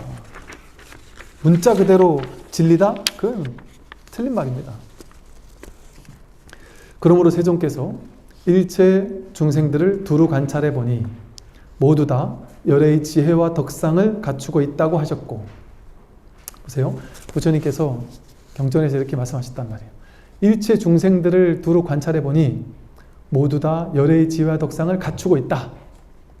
제 말이 아니고 경전의 부처님 말씀입니다. 여러분은 지금 깨닫고 나서 갖춰지는 게 아니고 지금 열의 지혜와 열의 덕상을 완벽하게 갖추고 있습니다. 완벽하게 갖추고 있다. 다 부처님이에요. 부처님의 상호를 갖추고 있고 부처님의 마음을 그대로 쓰고 있다. 제 얘기를 지금 듣고 있는 사람이라면 부처가 아닐 수가 없어요. 귀로 듣는다고요? 내가 내 귀로 듣는다? 귀가 듣는 게 아니에요. 부처가 듣는 것이지, 자기 진정한 마음이 듣는 것이지. 귀는 들을 수도 있고 못 들을 수도 있어요. 귀가 듣는 거면 항상 들어야 돼요. 귀가 듣는 거면 귀는 듣는 기능을 한다. 얘는 원래 듣는 기능을 하는 애야. 얘가 듣는 거야 라고 하는 게 진짜 맞다면, 여러분 지금 이렇게 두두두두두 하는 소리 들리시나요? 저 뒤쪽에서? 근데 제 설법 듣는 동안은 저거 못 들었잖아요. 지금 마음을 기울이니까 듣잖아요. 귀가 있는데 왜 못 들었죠? 귀가 듣는 거면 귀는 들리면 다 들어야죠. 내가 잠시 딴 생각하고 있으면 옆에서 불러도 못 듣죠. 귀가 듣는 거면 부르면 들어야죠. 깊은 잠에 빠져 있으면 누가 불러도 못 듣잖아요. 귀가 듣는 거면 귀가 있으니까 들어야죠. 귀가 듣는 게 아닙니다. 자기 마음이 듣고 자기 부처가 듣는다는 말이에요. 이식이라고 해서 안식, 이식할 때 귀의 의식은 그걸 듣고 해석하고 판단해요. 그 기능을 해요. 그러니까 우리는 듣고 이건 무슨 소리구나, 듣고 이건 무슨 소리구나, 이건 무슨 뜻이구나 이렇게 헤아리는 걸 듣는 마음이라고 착각하고 살았던 거예요. 지금까지. 헤아리기 이전에 듣는 게 먼저잖아요. 여러분들은 듣고 나서 무슨 소리인지 무슨 말인지를 이해하는 능력이 있으시잖아요. 근데 이해하기 이전, 분별하기 이전에 듣는 능력은 타고난 거예요? 배워서 안 거예요? 타고난 거예요. 깐난애기 태어나자마자 응애응애 하는 깐난애기가 여기 있어요. 제가 죽비를 한번 딱 칩니다. 여러분은 죽빗소리라고 해석할 줄 알죠? 그죠? 깐난애기는 죽빗소리라고 해석은 못해요. 분별은 못해요. 근데 깐난애기도 딱 치면 옆에서 어떤 소리가 들렸다는 사실은 알아요. 깐난애기만 아느냐? 옆에서 자고 있던 고양이도 옆에서 딱 소리가 나면 알아요. 배워서 할까요? 본래 갖춰진 것일까요? 본래 갖춰진 거예요. 본래 갖춰진 자기 성품이 보고 듣고 하는 겁니다.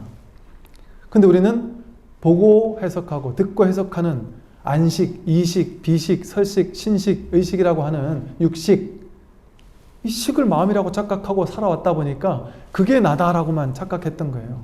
그러니까 그걸 주인 삼아서 지금까지 살아왔던 거죠.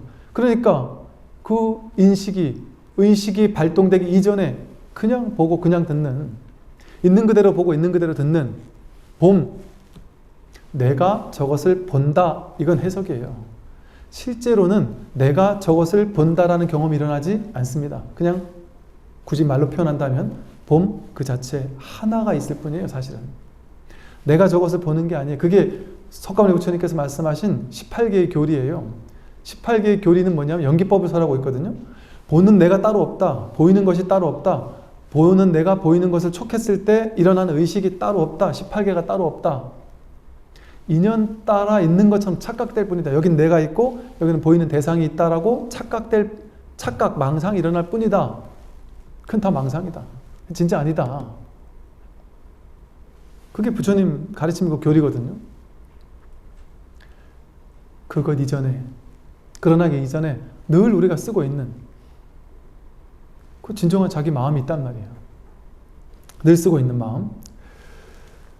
또 말씀하시기를 일체 중생이 일으킨 수많은 허망한 생각과 환화들이 모두 열애의 원각 묘심에서 나왔다고 하셨다.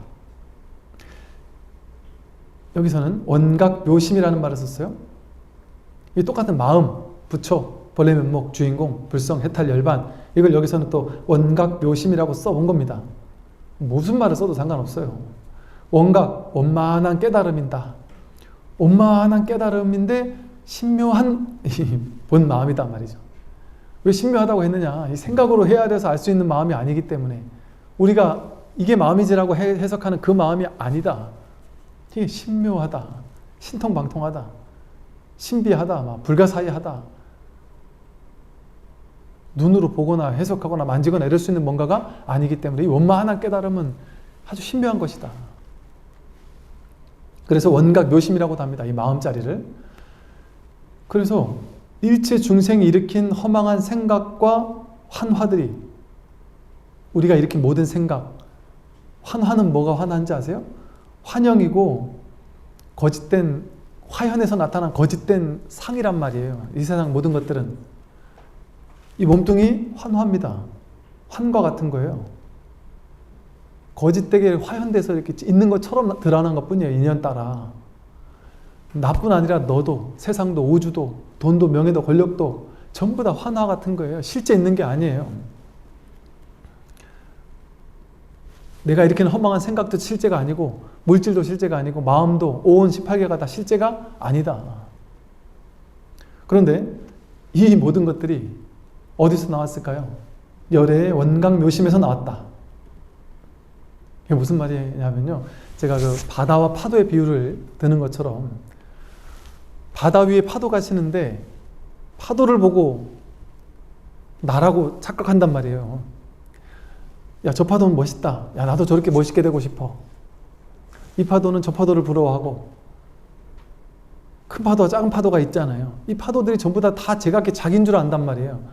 여러분들이, 우리가 나다, 너다, 남자다, 여자다, 나이가 많다, 작다, 부자다, 가난하다, 우리는 서로 나누고 살잖아요. 이렇게. 우리가 전부 다 파도일 뿐이에요. 근데 파도가 곧 바다잖아요. 파도가 곧 바다이듯이 내가 만든 모든 파도, 분별된 모든 것들, 모든 파도가 전부 다 그대로 원각 묘심이에요. 그대로 바다란 말이에요. 바다가 원각 묘심이고, 내가 만들어낸 수많은 망상들이 파도예요. 내가 만들어낸 수많은 환화, 기가 막히지 않습니까? 이 물질 세계, 마음 세계, 물질적, 정신적인 일체 모든 있다라고 여겨지는 모든 것들, 나에게 인식되는 있다고 여겨지는 모든 것들 전부 다 환화입니다. 실제가 아니에요. 내가 조작해서 만들어낸 거예요. 여러분이 여러분 우주의 창조주예요. 여러분을 빼고 다른 창조주가 없습니다. 어떤 창조주가 나를 만들었다? 나는 창조주에게 복종해야 된다? 여러분이 바로 그 창조주입니다. 그 진정한 나의 본래 면목, 진정한 나, 진짜 나, 열반짜리, 마음짜리, 그 자리에서 산도, 들도, 바다도, 강도, 너도, 나도, 하늘도, 우주도, 구름도, 온 세상이 쫙 펼쳐진 거예요. 지금 이렇게 여러분이 펼쳐내고 있잖아요. 생각을 일으킬 때 그 모든 걸 펼쳐내잖아요. 생각 일으켜서 과거도 펼쳐내고, 미래도 펼쳐내고, 우주도 펼쳐내고. 여러분 남편 아닌데요? 제 남편은 집에 가면 진짜 있는데요? 내가 만든 게 아닌데요? 나한테 잘하는 남편, 아니면 나한테 아주 틱틱거리고 못하는 남편, 그거 실제 있는 남편인데요? 내 남편 진짜 성격 안 좋은 남편 진짜 있는데요? 이렇게 생각한단 말이에요. 그 남편은 실제하지 않습니다. 자기가 창조한 남편이에요. 자기가 성격 나쁜 남편이라고 내가 창조했어요. 나에게만 성격 나쁜 남편이에요. 다른 사람에겐 훌륭한 사람일 수 있어요. 내가 이 남편을, 그래서 우리 마음 공부하는 많은 보살님들, 거사님들 이런 얘기 하세요.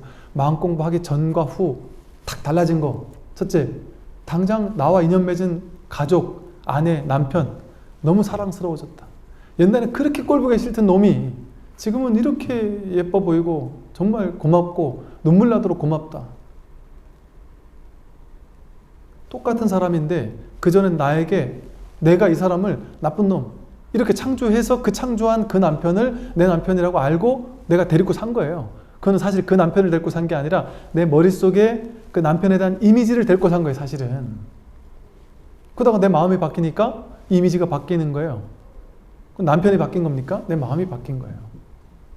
그러니까 실제 우리는 남편과 산다, 자식을 데리고 산다, 이 세상을 산다, 세상은 무슨 우리나라는 헬조선이다, 아니 우리나라는 살만한 곳이다, 그 다 자기가 만든 거예요, 자기가. 그런 우리나라는 정해져 있는 게 없습니다. 다 내가 창조한 거예요, 자기가. 어디서?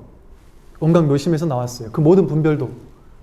분별이 그대로 번뇌즉 보리라고 하는 게 그래서 그래요. 번뇌가 그대로 보리다. 깨달음의 이 마음자리에서 나왔어요. 어디로 돌아가요? 이 마음자리로 돌아가요. 내가 잠깐 생겨났다 사라진 것을 실제라고 믿으면서 집착하는 순간 그게 이제 실제인 것처럼 착각되기 시작하고 실제 않은 무언가로 내 인생에 등장을 해가지고 그게 나를 묶기 시작합니다. 괴롭히기 시작해요. 나에게 괴로움을 만들어내기 시작해요. 내가 만든 괴로움입니다. 본래 공해요. 텅 비어서 공합니다. 실제인 건 아무것도 없어요. 내가 실제라고 힘을 실어주고 내가 의미를 부여하고 내가 실제화한 거예요. 내가 실제화. 그게 일체 유심주의 소식이에요. 이 말이. 일체 모든 것은 마음이 지었다. 마음. 언강묘심이라는 이 한 마음에서 모든 세상의 우주가 나온 거예요. 내 우주가 나왔어요. 내 마음에서 내 우주가 나온 거예요. 지난 시간에 그 말씀 드린 것처럼 본래 정해져 있는 우주에 내가 응애하고 태어나서 살다가 죽고 나면 간다. 그게 아니고 내가 이 마음을 지금 여기서 만들어요. 매 순간. 지금 여기서 내 마음을 동시 창조를 시키잖아요. 인과가 지금 여기 딱 동시에 갖춰져 있어요. 인 따로 과 따로 아니라요. 여기에 딱 있어요. 목전에, 목전사. 목전의 진실이 100% 드러나 있어요. 둘로 나뉜 건 어디에도 없습니다. 내 마음 하나 깨달으면 온 우주 전체를 깨닫는 거예요.